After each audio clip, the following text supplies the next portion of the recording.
ఇప్పుడు ఇందులో మనం చింతపండు పులుసు, మీకు ఎంత పులుపు కావాలి, ఎంత పల్చగా కావాలి, చిక్కగా కావాలి అని అంటే మీకు చిక్కగా చేసుకోండి, పల్చగా కావాలి అంటే పల్చగా చేసుకోండి, మీ ఇష్టం. ఇప్పుడు నేను ఫ్లేమ్ పెంచేసి ఇందులో కాస్త మనము సాల్ట్, అస్సలు వేయలేదు, కొంచెం సాల్ట్, అలాగే ఇందులో బెల్లం కాస్త. ఇప్పుడు ఫ్లేమ్ పెంచేసి మనము పులుసుని ఉడకనిద్దాం.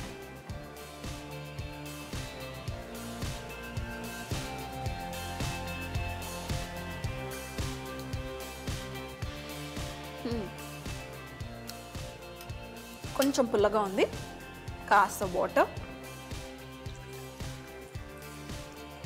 అలాగే ఫ్లేమ్ పెంచేసి ఇప్పుడు మనం చక్కగా ఉడకనిద్దాం.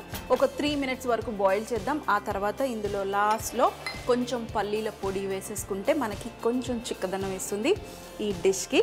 సో మరి వెయిట్ చేద్దాం ఒక 3 మినిట్స్ వరకు. మన సూపర్ యమ్మీ టేస్టీ అయిన కలమంద కర్రీ, అదేనండి కలమంద పులుసు కూర రెడీ అయిపోతుంది.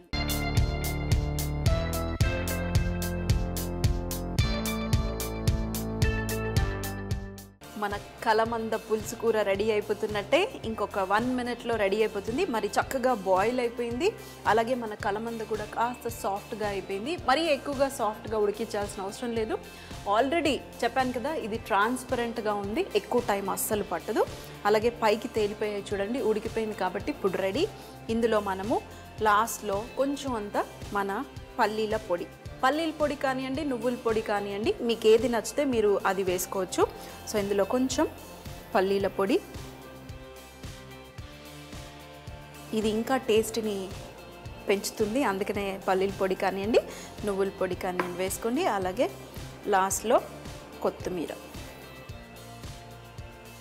ఇంకా కావాలంటే కొంచెం గరం మసాలా కూడా వేసుకోవచ్చు, కానీ నాకు పులుసులో గరం మసాలా వేసుకోవటం ఇష్టం లేదు. ఇది పర్ఫెక్ట్గా రెడీ అయిపోయినట్టే. ఇంకా ఒక్కసారి మిక్స్ చేసేసి సాల్ట్ కూడా మనము చెక్ చేసుకుని, ఇంకా సాల్ట్, కారం ఇంకేమన్నా వేయాలనుకుంటే వేసుకోవచ్చు.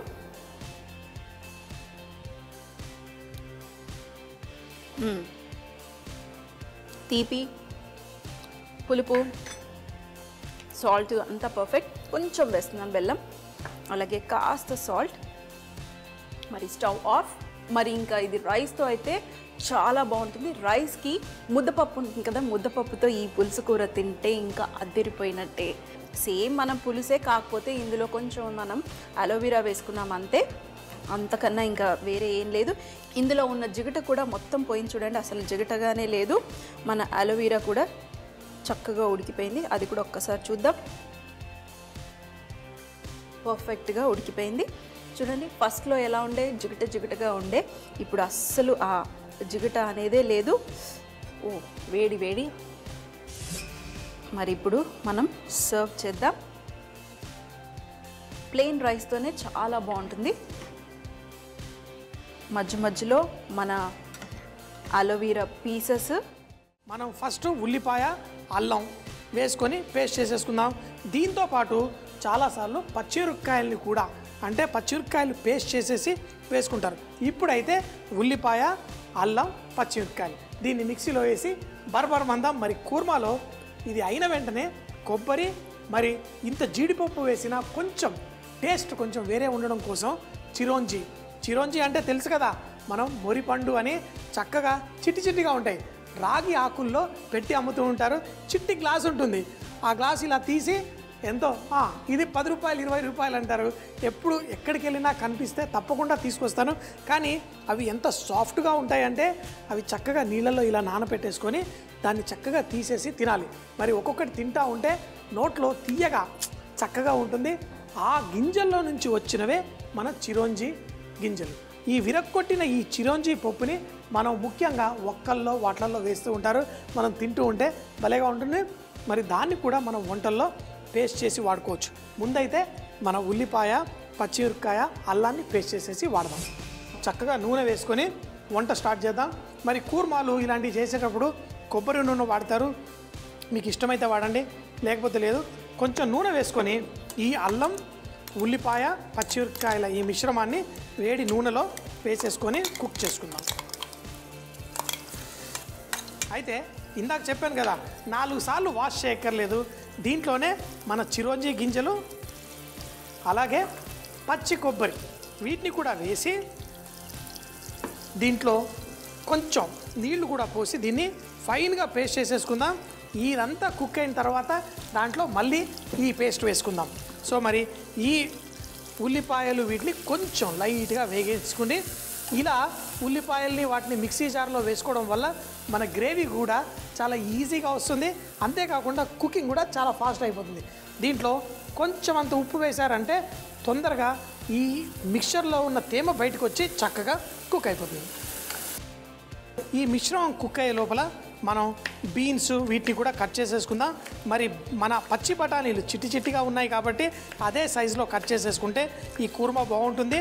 అంతేకాకుండా వాళ్ళు ఇలాంటి కూర్మాలు ముఖ్యంగా పూరీలు అవి వడ్డిస్తూ ఉంటారు. మీరు ఎప్పుడన్నా ఆ పెళ్ళిళ్ళకి వెళ్తే మార్వాడి పెళ్ళిళ్ళు వాళ్ళు చిట్టి చిట్టి పూరీలు రకరకాలు, ఒక్క పూరి ఉండదు. పెళ్ళికి వెళ్తే వాళ్ళ దగ్గర 2-3 రంగుల పూరీలు ఉంటాయి. పాలకూర వేసి చేస్తారు, మరి ఎర్రగా చేస్తారు, రకరకాల రంగుల్లో పూరీల్ని చేసి వడ్డిస్తారు. వాటన్నిటితోటి ఈ కూర్మా చాలా బాగుంటుంది. దీనికి తగ్గట్టు కూరగాయ ముక్కల్ని కూడా చిన్నగా కట్ చేసేసుకున్నాను. ఇప్పుడు ఈ మిశ్రమం కూడా కొంచెం కుక్ అయిపోయింది. ఇప్పుడు దీంట్లో ఈ కూరగాయలు అవి కూడా వేసుకున్నాం. అలాగే మనం నానబెట్టుకున్న ఈ జీడిపప్పును కూడా ఇందులో ఇప్పుడే వేసేసుకోవచ్చు. ఇలా జీడిపప్పు, ఎంత ఎక్కువ జీడిపప్పు ఉంటే అంత చక్కగా ఎంజాయ్ చేస్తారు.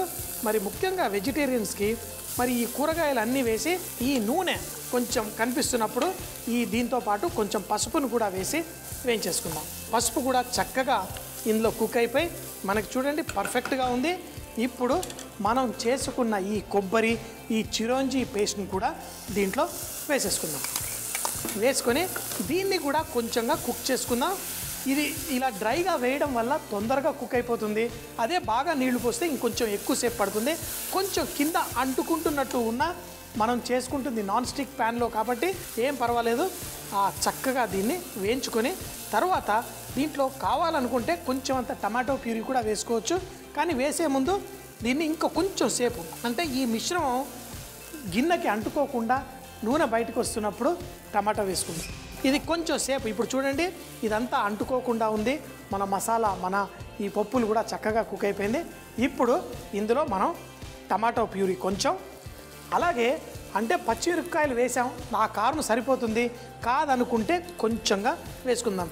అదే మా బాబుకి అనుకోండి కొంచెం తక్కువ, ఒకసారి కారం కావాలంటాడు, ఒకసారి కారం వద్దు అంటాడు. ముఖ్యంగా మటనో చికెనో ఉందనుకోండి కారం కావాలి అంటాడు. అదే కూరగాయలు అవి చేసినప్పుడు కారం తక్కువ కావాలంటాడు. పిల్లలకి అంటే ఒక్కొక్క దాంట్లో ఒక రుచి అడుగుతారు, ఒకసారి ఘాట్ అంటారు, వద్దంటారు. అలాగే దీంట్లో మనం కొంచెం అంత ధనియాల పొడి అలాగే చిటికెడంత జీలకర్ర పొడి కూడా వేసేసుకుందాం, సరిపోతుంది. వేసుకొని ఇప్పుడు మనకి ఈ టమాటా ప్యూరీ కూడా వేసి మరొక 2 నిమిషాలు ఈ మసాలాలతో పాటు కుక్ అయిన తర్వాత దీంట్లో మనకి కూరకి కావాల్సినంత మనం నీళ్లు పోసుకుందాం. అయితే కూర్మా అంటే ఏదో పలసగా ఉండాలి అలా కాదు, దాంట్లో తగినంత నీళ్లు. అంటే రుచి ఎప్పుడు వస్తుందంటే ఇవన్నీ చిక్కగా ఉండి పర్ఫెక్ట్గా ఉన్నప్పుడే మనకు వస్తుంది. రొయ్యల పులుసు అనుకోండి, అందులో కొంచెం గసగసాలు కొబ్బరి వేసుకుంటే భలేగా ఉంటుంది. కానీ ఈ గసగసాలు పేస్ట్ చేయడం అదో పెద్ద నరకంలా భావిస్తారు. అంతెందుకు, మనం ఏదన్నా చికెన్ కర్రీ కానీ మటన్ కర్రీ కానీ ఏదైనా వెజిటేబుల్ కర్రీ కానీ గసగసాలు చక్కగా వేసి కూరలు చేసుకుంటే తిన్న తర్వాత మంచిగా నిద్ర వస్తుంది. ఎన్నో రకాల కూరలు చేసుకుంటాం కానీ కొన్ని కూరలు తినేటప్పుడు మాత్రం చక్కగా కూర్చొని టేబుల్ దగ్గర ఎంజాయ్ చేయాలనిపిస్తుంది. అలాంటిదే మన ఈ కూర కూడా. అన్నంతో పాటు ఈ కూరతో పాటు తింటూ ఉంటే ఆరోగ్యానికి ఆరోగ్యము, రుచికి రుచి మన ఈ దోసకాయ వెల్లుల్లి పులుసు.